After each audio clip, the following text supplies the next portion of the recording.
या देश प्रदेश के लिए और दुनिया के लिए कैसा होगा।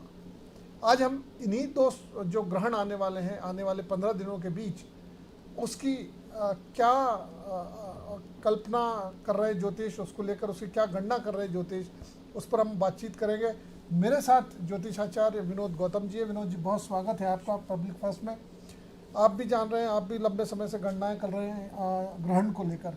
क्या आपको लगता है कि आने वाले जो दिन हैं वो दुनिया क्या देख सकती है, दुनिया के देश क्या देख सकते हैं इन ग्रहण के हम आफ्टर इफेक्ट की अगर बात करें?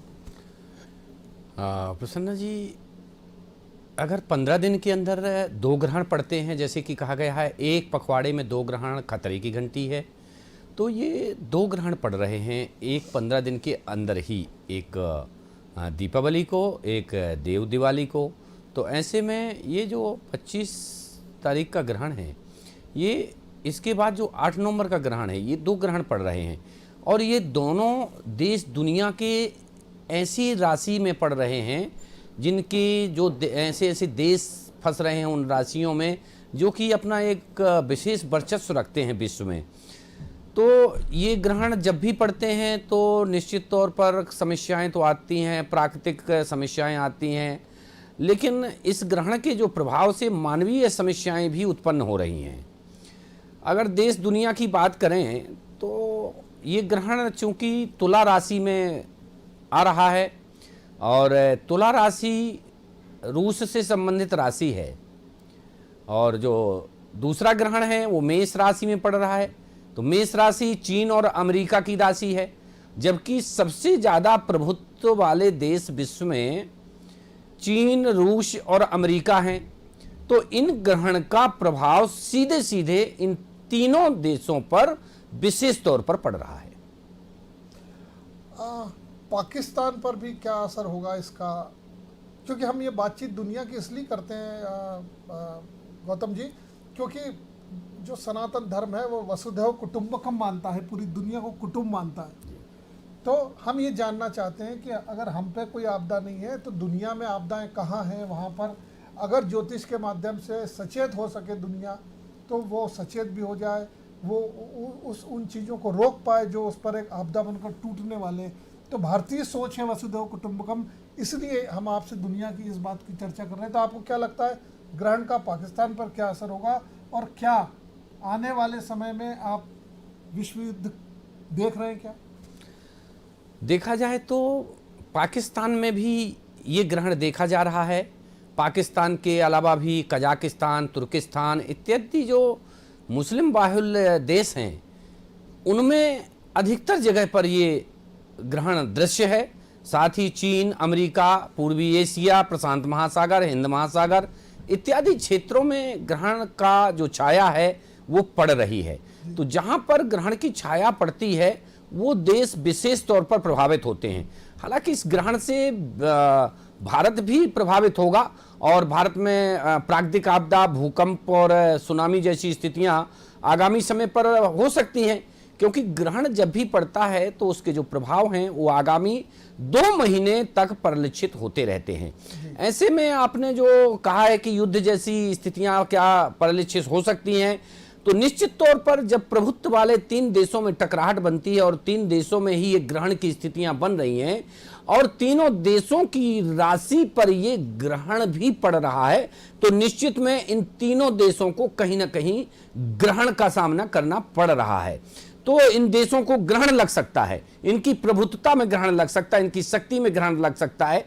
अन्य क्षेत्र में अगर देखा जाए कि अन्य जो देश हैं तो ऐसे प्रभावित हो सकते हैं, तो ग्रहण के प्रभाव से एक युद्धात्मक स्थितियां तैयार हो जा रही हैं, क्योंकि ग्रहण का जो सूतक काल से लेकर के और आगे के जो 2 ग्रहण हैं, ये दोनों ग्रहण में जो हमारी जो वास्तविक ऊर्जा शक्ति है, जो पॉजिटिव है, सकारात्मक ऊर्जाएं हैं, जो युद्ध को रोकने में कारगर होती हैं, उनमें विराम लग रहा है।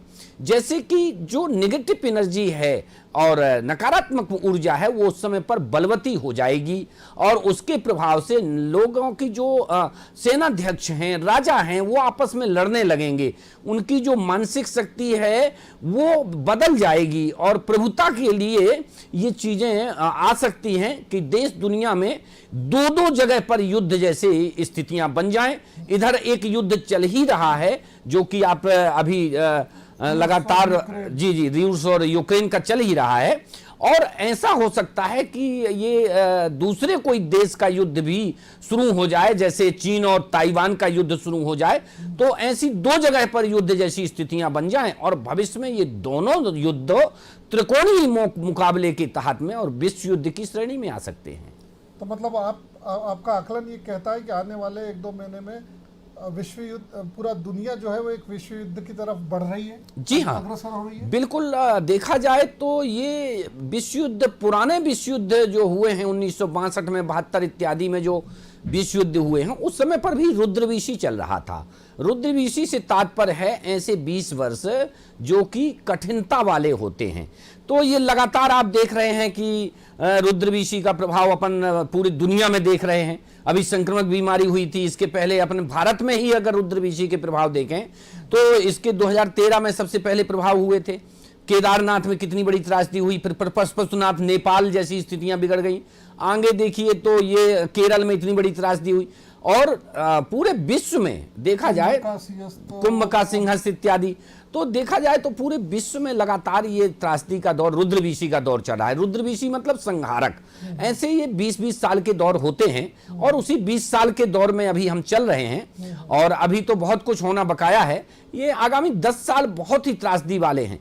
इसमें समझ लीजिए कि हर देश कहीं ना कहीं चाहे वो भुखमरी हो, चाहे वो बाढ़ से हो, चाहे अति बाढ़ से हो, चाहे अति सूखे से हो, कहीं ना कहीं मतलब रुद्रवीशी का प्रभाव तो पड़ेगा ही। तो रुद्रवीशी के प्रभाव से मानसिक स्थितियां भी बिगड़ती हैं और जब मानसिक स्थितियां बिगड़ती हैं तो परस्पर युद्ध की ओर ले जाती हैं। तो आपका ज्योतिष ये कहता है महाराज कि अगर रुद्रवीशी है और इस तरह के ग्रहण आ रहे लगातार ऐसी तिथियों पर, तो वो ज़्यादा घातक हो सकता है समय?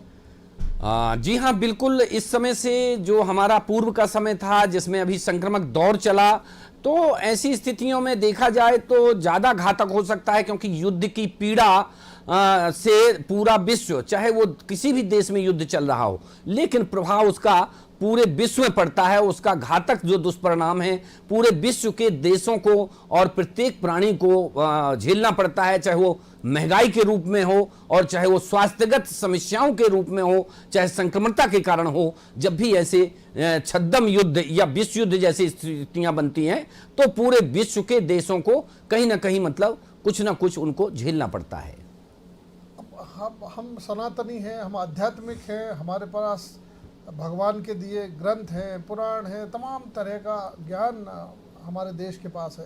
तो ऐसे में हमारा देश क्या मदद कर पाएगा, क्या करेगा दुनिया के लिए, विश्व के लिए? कोई राह दिखा पाएंगे हम?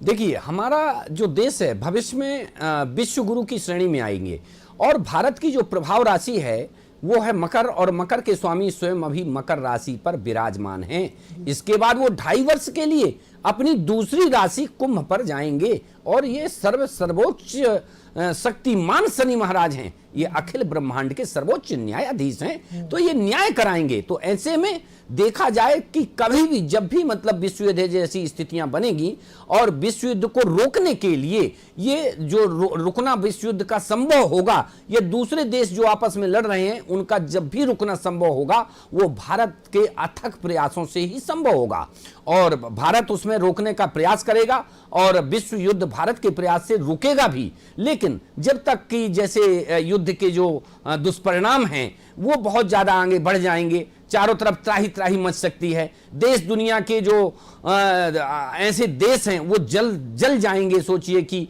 इतनी बड़ी जो है तो मिसाइलें और अंतरिक्ष में जो वार होंगे उसके कारण मतलब समझिए कि कई प्रकार के प्रभाव पड़ेंगे। अंतरिक्ष से बाहर होने पर हमारी जो दैनिकचर्या है, तकनीकी क्षेत्र है, कई देशों की जो डिफेंस सिस्टम है, वो सब काम करना बंद कर देंगे। ऐसे में एक अंधा युद्ध हो जाएगा किसी भी देश के लिए, कि अंधा युद्ध भी होता है, क्योंकि ये चीजें अगर किसी देश की अगर नष्ट कर दी जाए, सपोज चूंकि अमेरिका की राशि में भी ये ग्रहण पड़ रहा है, और देखा जाए तो रूस की राशि में भी ये ग्रहण पड़ रहा है, चीन की राशि में भी ये ग्रहण पड़ रहा है। इन देशों में से किसी एक देश का भी डिफेंस सिस्टम, टेक्नोलॉजी सिस्टम या उपग्रहों पर अगर ये वार कर दिया गया और वो नष्ट हो गया, तो ये तो अंधा युद्ध जैसा ही हो जाएगा। उसके अलावा भी कई ऐसे देश हैं जिन्होंने घातक ऐसे साइबर जीवाणु, विषाणु, कीटाणु, रोगाणु इत्यादि को के अटैक पूर्ण जो एक दुष्परिणाम जिसके अच्छे नहीं होते हैं, ऐसे भी जो होता हथियार बना रखे हैं।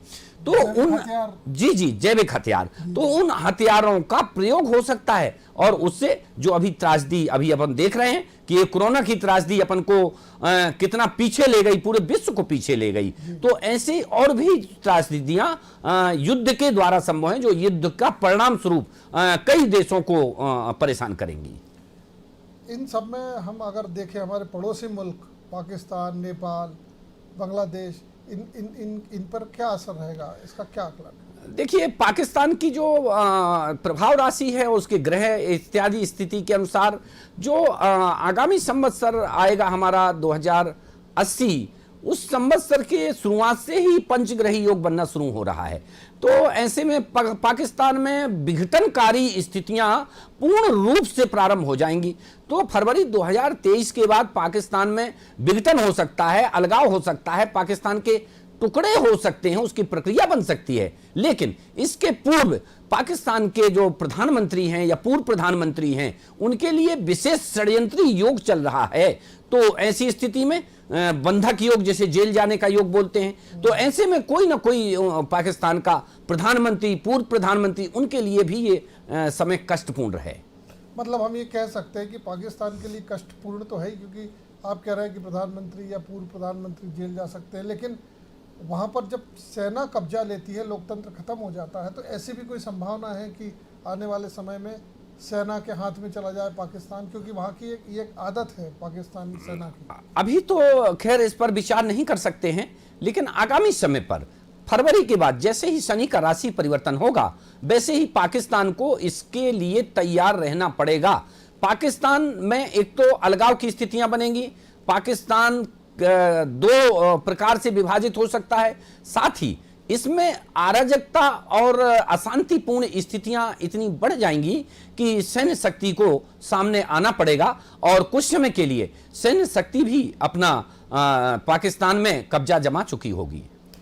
आखिरी सवाल ज्योतिषाचार्य जी आपसे, वो ये कि रूस यूक्रेन का ये युद्ध चल रहा है, एक लंबा समय हो चुका है, करीब लगभग 7-8 महीने होने आ गए, निर्णय नहीं पहुंच पाए। एक तरफ महाशक्ति रूस है, दूसरी तरफ पिद्दी का शोरबा यूक्रेन है। तो ऐसे में आपको क्या लग रहा है, युद्ध कितना लंबा और खिंचेगा? एक सामान्य आपका आकलन क्या कहता है, कितना लंबा और चलेगा युद्ध? की जो परिणति है उसके आधार पे, और युद्ध जिस समय पर शुरू हुआ था उस समय की ग्रह स्थिति के आधार पर अगर देखा जाए, तो युद्ध का ये अभी शुरुआती ट्रेलर कह सकते हैं। अभी जो बड़े बड़े युद्ध की जो घटनाएं हैं, जो कि ऐतिहासिक हो सकती हैं, जैसे कि नागासाकी, हिरोशिमा इत्यादि ऐतिहासिक घटनाओं के साक्षी हैं, तो ऐसी कुछ बड़ी बड़ी घटनाएं इस युद्ध में शामिल होंगी। साथ ही इस युद्ध में और भी देश शामिल हो जाएंगे, अमेरिका इत्यादि सपोर्ट करके इस युद्ध में सोचिए कि जैसे हवन में घी का कार्य होता है, उसी प्रकार अमेरिका इन दोनों युद्धों में, खासतौर पर ये 2 जगह युद्ध चलेंगे विश्व में, इस दौरान 2 जगह युद्ध चलेंगे।